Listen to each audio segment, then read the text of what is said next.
ორი დღე ფარიკაობის მსოფლიო ჩემპიონატამდე 135 ქვეყნის 1205 სპორტსმენი მთელი მსოფლიოდან და მათ შორის 25 მოფარიკავე საქართველოდან. თბილისი არენა ფარიკაობის მსოფლიო ჩემპიონატს ისტორიაში პირველად მასპინძლობს. უკვე ცნობილია საქართველოს მოფარიკავეთა ნაკრების შემადგენლობაც მასშტაბური ტურნირისთვის ახალ სპორტის სასახლეში აქტიურად მიმდინარეობს მოსამზადებელი სამუშაოებიც.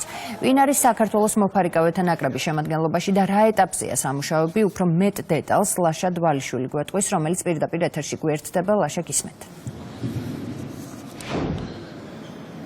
ანუკა, მართალი ხარ, სულ 2 დღე რჩება ძალიან მასშტაბური სპორტული ღონისძიების დაწყებამდე და ბუნებრივია ეს არა მხოლოდ ფარიკაობის და სპორტის განვითარებისთვის კეთდება, არამედ მთლიანად ქვეყნის განვითარებისთვის უმნიშვნელოვანესია, გამომდინარე იქიდან, რომ თავად განსაჯეთ 135 ქვეყნის 1200-ზე მეტი სპორტსმენი ჩამოდის, რაც იმას ნიშნავს, რომ პრაქტიკულად თითოეულ მათგანს ერთი ადამიანი მაინც მოყვება და ტურიზმის განვითარებისთვის ეს პირდაპირ კავშირშია, თავისთავად ცხადია. 2 დღე რჩება და შესაბამისად უკანასკნელი სამზადისი და სამუშაოები მიმდინარეობს თბილისის ოლიმპიურ სასახლეში. არის მცირე ტექნიკური დეტალები მოსაგვარებელი, თუმცა ორგანიზატორები თავისთავად ცხადია დარწმუნებული არიან იმაში, რომ ეს ტექნიკური საკითხებიც აღმოიფხრება და შესაბამისად ყველაფერი უმაღლეს დონეზე ჩატარდება. ასპარეზობა ჩატარდება სამსახეობაში: ხმალი, რაპირა, დაშნა და შესაბამისად ქართველი სპორტსმენები შეეცდებიან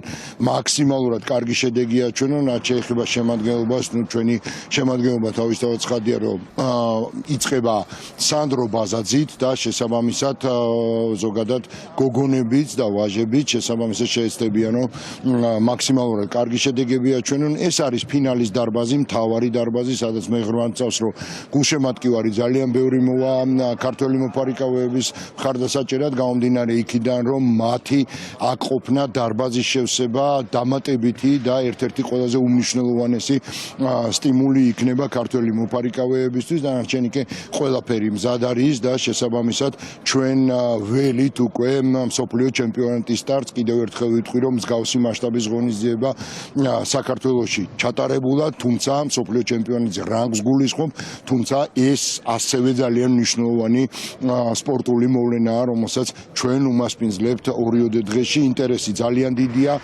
დღეს დაიწყო აკრედიტაციების გაცემა და რაც თავარია, აბსოლუტურად ყველა კმაყოფილია დაწყებული სპორტსმენებიდან დამთავრებული საერთაშორისო ორგანიზაციებით, რომლებიც აკვირდებიან მიმდინარე მოსამზადებელ პერიოდს. ჩვენ შეგვიძლია მოვისმინოთ ფარიკაობის ფედერაციის პრეზიდენტის მერაბ ბაზაძის კომენტარი მიმდინარე მოვლენებთან დაკავშირებით. ძალიან დიდი სამუშაო შესრულდა, მიდის უკვე დასრულებისკენ. აღნიშნული დარბაზი უნდა იყოს მზად 23 რიცხვისთვის და დრო გვაქვს. არის პატარ-პატარა ხარვიზები, რასაც გამოვასწორებთ საერთაშორისო ფედერაციას ენდად მუშაობთ უწყვეტ რეჟიმში და ვფიქრობ, რომ ლამასანახაობას ნახავს საზოგადოება აღნიშნული ჩემპიონატის მიმდინარეობისას. მოთხოვნები არის ძალიან მკაცრი. იმიტომ რომ პარიზის ოლიმპიადის შემდეგ პირველი მსოფლიო ჩემპიონატია და ეფექტური უნდა იყოს ეს ჩემპიონატი. მთავრობასთან ერთად მუშაობ და ვფიქრობთ, რომ საუკეთესოდ წარვდგებით მსოფლიოს წინაშე. ნამდვილად უკვე 1000-მდე მეტმა სპორტსმენმა გაიარა მარკის შემოწმება, იარაღის შემოწმება და ყველა დადებითად უყურებს ამ ჩემპიონატს.